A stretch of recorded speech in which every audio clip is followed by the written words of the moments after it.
Hi everyone and welcome back to my channel. Today I'm going to show you how to make your own soy wax candle from scratch, and it's so easy.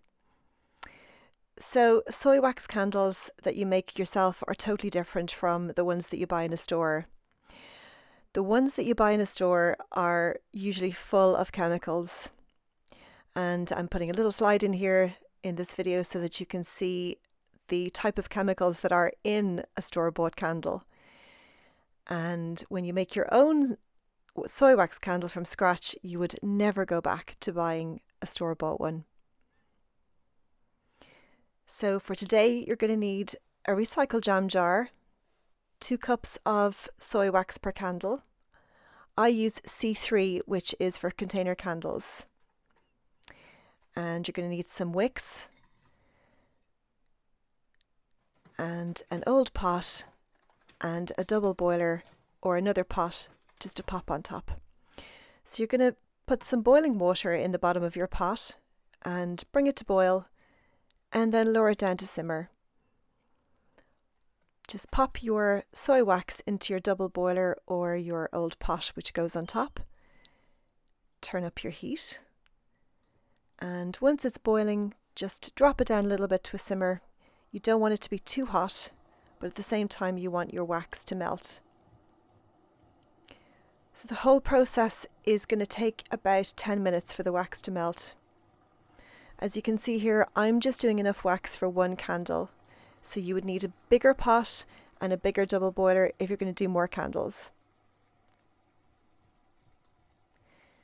And you want to just give it a little bit of a stir and break up any solid bits which might form at the bottom.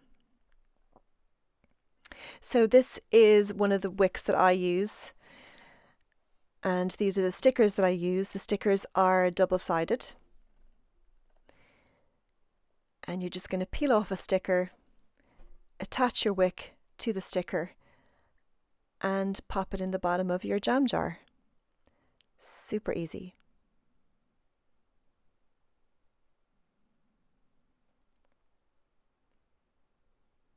You can buy the stickers in hardware stores, and you can buy your wicks and your soy wax online, or if you have a good aromatherapy shop nearby, you should be able to buy a good soy wax there.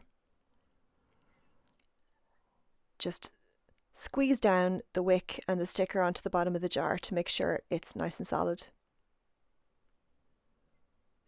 And you'll see here that some of the wax at the very bottom of that double boiler is actually solidifying, so you want to break that up a little bit. It's going to go pretty solid, and I just use an old chopstick for mine, and I use the same chopstick all the time for my candle making. So it's good to kind of keep with the same utensils that you have. Don't use this for food afterwards.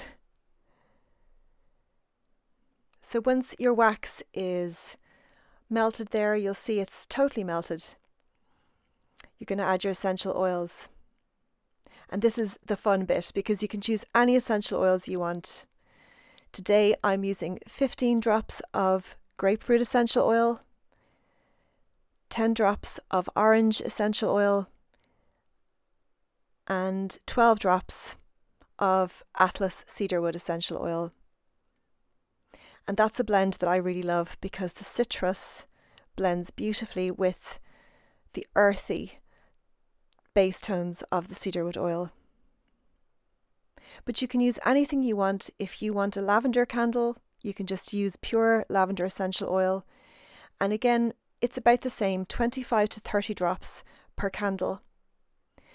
This is a slightly more expensive way of making scented candles. You can buy fragrance oil for candles, and you can buy it online, but if you're buying fragrance oil, try to buy organic if you can, or double check that the oils you're using don't contain loads of synthetic fragrances. I always use essential oils in my candles. I just prefer them.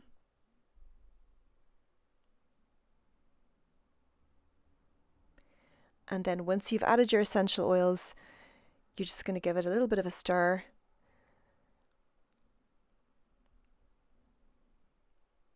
your heat will be off at this point.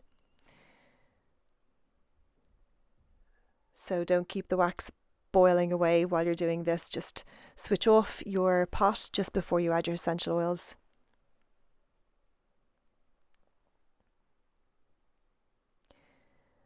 And so just be a little bit careful doing this because the wax will be very hot, and you want to pour nice and slowly and evenly until all the wax has filled up the jar.